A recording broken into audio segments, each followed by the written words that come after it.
Hi guys, welcome to my channel. Today we're going to discuss why I switched from United Explorer to United Quest. I'm very money conscious, so I used to be part of the no annual fee credit card no matter the benefits camp. But as I analyzed further, I saw that there's way more benefits with credit card that have annual fee versus a non-annual fee credit card. The United Explorer card was the first credit card I ever had that had an annual fee on it. Since I was 18, since 2007 is when I got my first credit card. And then since then, I've never had any. So this credit card I got back in 2020. My wife and I had a trip to South Dakota to go visit Mount Rushmore, and I was booking it through United. We were living in Chicago at the time, and Chicago is a major hub for United, so that definitely helped out. So since there's a hub there, there's many destinations you can fly out of, right? So depending what city you're at, for example, Houston's another United hub. LA, of course, New York City. When it comes to Atlanta, it's Delta. When it comes to Dallas, it's American Airlines, et cetera, et cetera. So based on what city you're in, it might be beneficial to look up that airline's credit card. At the time, while I was booking the flight to South Dakota, there was a $250 off my ticket plus 50,000 miles. Back then, I didn't know what 50,000 miles was, how much, but I saw that they were offering me $250 off my ticket. So that flight from Chicago to South Dakota, well, actually, we had to go from from Chicago to North Dakota, and then we did a little road trip. We rented our car. We drove all the way down because it was actually cheaper to go to North Dakota instead of South Dakota. Total price for both of us ended up being $500 with the discount, plus the 50,000 miles that they threw in as well. But the first year of the United Explorer card, there is no annual fee. After the first year is $95 per year. And then the gateway is actually $250. There's no waiving that fee. It's $250 once you sign up. But when it comes down to it, I love flying United. I've never had an issue with them. So it made sense for me to get it and just try it out. Especially if after a year, I'm like, oh, you know what? It's not worth it. There was no annual fee to pay, right? But that captivated me, and since 2020, I've had the credit card, and I've seen the numerous benefits and how many airline miles I keep racking. Because my theory is I don't use a debit card, so everything that I'm going to buy, I'm already going to swipe it with my credit card. For example, gas, any bills that I can, electric bills, anything I can put in the credit card, I will. Which just comes with the disclosure. If you're going to get a credit card, make sure you only spend what you have, because you do not want to be paying credit card interest payments that can go from anywhere from 22% all the way to 30%. I've never paid interest on a credit card because I've always I pretend like my credit card is my debit card. So the only amount of money I have is what I'm going to use and nothing more. And since I bank with Chase, I get to see my checking on top and I get to see my credit card on the bottom. So I know exactly how much money I have. Plus I do budgeting. I have a budget app in my iPhone that basically tracks my spending. I literally every transaction I have, I put it through that app. And basically I have my income coming in there, my normal expenses, mortgage, electricity bill, gas bill, et cetera, et cetera. And then, I type in the dining, I type in any miscellaneous expenses that I have, and I get to see at the end of the month how much money I get to transfer in my savings. I will discuss what the differences between the two cards are. Well, the United Explorer card has a $95 annual fee, which the first year is free. 2 times miles per dining, United purchases, hotels, and 1 mile for all other purchases. $100 global entry fee, which I made a video about the benefits of doing global entry, especially if you have a credit card. 25% back on United in-flight purchases. For example, if you want drinks, if you want food, internet, et cetera, they'll give you 25% back cash. Great thing, especially if you're traveling internationally, these don't have any FX charge fees. From what I've seen, they give you market rate. So I've done the contrast of, okay, where's the, for example, I love going to Brazil a lot. What's the Brazilian real at?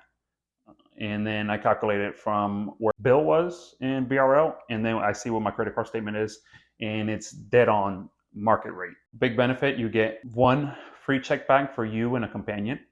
So if you're traveling, especially if you have family, you get two free check bags. For example, it could be you and your spouse, which is $140 per round trip value right there.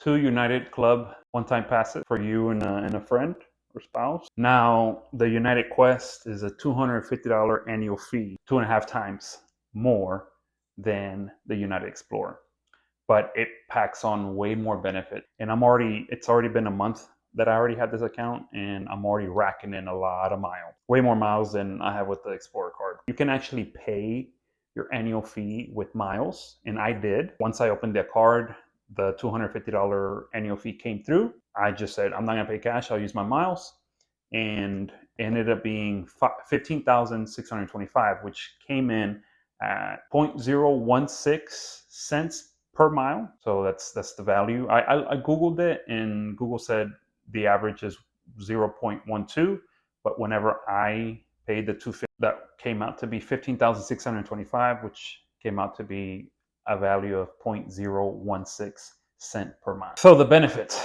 you get 3 miles, 3x miles for every United purchase that you have after the $125 credit that you get every anniversary year. So I just booked a flight with United, and I also needed internet, and that's why it shows kind of weird. It's not a clean 125 on there. I ended up booking a flight. It was $350. I ended up getting, as soon as that transaction came through, I ended up getting 125 back, which is great. That's not a benefit that I would have in United Explorer. So with that, it brings down the cost to 125. One thing about annual fee cards is that if you're smart about it, you can actually get paid to use the card, which I'll break it down even further. 2x miles for dining, tolls, hotel subscription. I've noticed my Apple subscriptions, I get double miles on that, which is not on the United Explorer card. Selected streaming, trains, tolls, cruise lines, car rentals, resorts, rideshare services. Again, all this is not available in the United Explorer card. And then obviously the usual 1 mile for all other purchases. You also, if you use your miles, you get 2 5,000 miles back. So if you use your miles on one of your trips, they'll give you 5,000 miles back as a credit. And then if you use your miles again, they'll give you an additional. So it's a total of 10,000 miles back to you. So that 5,000 mile credit is a value of $120. So we have the 125 every year that you get back whenever you purchase United purchase with the card, plus the 120. So in that, just that, we're at 245. So we have $5 left, as well as this card. And the other card, we have $100 global entry / TSA pre-check fee reimbursement. No FX fees as well. Again, I travel internationally. I love traveling internationally. So great to know that you're not getting ripped off, because whenever you go to Brazil, Colombia, they have, when on the checkout, they even have it, okay, we can charge you in USD, but their rate sucks. I would never do that. I would go in their home currency, right? For example, Colombian peso, Mexican peso, BRL, always select those, and the credit cards will give you market rate the best. Now with the United Quest, you get 2 free checked in bag for one in a party. So I can do 2, and then my spouse can do 2, which round trip, that's $320 per round trip, and it's unlimited. So every trip that you do, you can check in bag. 1 year DoorDash, if you're interested in that as well. Now, when it comes to the value of the miles, based on my experience, what I've dealt with, and what Google says, miles come with a value of 0.012 to 0.016. So when you look at that, the annual fee is $250 with this. United credit, 125, plus the anniversary miles, 5,000 times 2. It can be between 120 to 160. So actually, I'm getting paid to use this credit card. It comes up to 36. Now, I'm not including the one-time credit of the global entry, $100, which is once every 5 years, and the free check bag I'm not even counting that either. So then and all, I free check bag times two, two for me, two for my spouse. I'm basically getting paid to use this card. Now, the current bonus offer for the United Explorer card, it's 60,000 miles when you spend $3,000 in 90 days. The United Quest card, you get 70,000 miles when you spend 4,000 in 90 days. Now, I kind of cheated the system per se. I got 90,000 mile promotion offer that I found online when I Googled it. Now, that promotion ended back in April. I applied for the Quest card late June. Whenever I found the link, I saw a bunch of links that said expired. And then I searched, I kept looking. I was like, oh, I got to find something that, maybe because the 90,000 mile offer is a really good offer that expired. I wanted to see if, I can get it.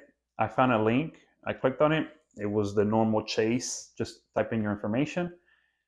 And I checked the URL, making sure that's not a scam, right? But either way, I have identity theft. So if anything happens, I would just pass it through them. Through Xander Insurance, I have identity theft. If I would have applied with that link, I was thinking that Chase would have to respect it, and they did. So even though it expired, it let me apply. Quite frankly, once I went through, I checked a week later to see if the links work. It tapped out. It says this offer is already expired. I went through the same website. But yeah, I was able to get the 90,000 miles promo. So right now I have 180,000 miles to spend, which it comes to a value if you're 0.012 cents per mile, 2,160, or 0.016 per mile, $2,880. You find a link that lets you apply. Make sure to check the URL. Make sure it's not nothing funny, nothing funky. Make sure it says Chase and see. At the end of the day, if it would have been expired, I would have been like, okay, cool. Just give me the 7,000 miles. Another benefit is Chase has this Chase offers, which is limited time promotions that you can get cash back, grocery stores, gas stations, service providers, etc., etc. My United card, I've had it since 2020, and I've already racked up $240 of cash back. So then and all, even additionally, I'm getting paid to use that card.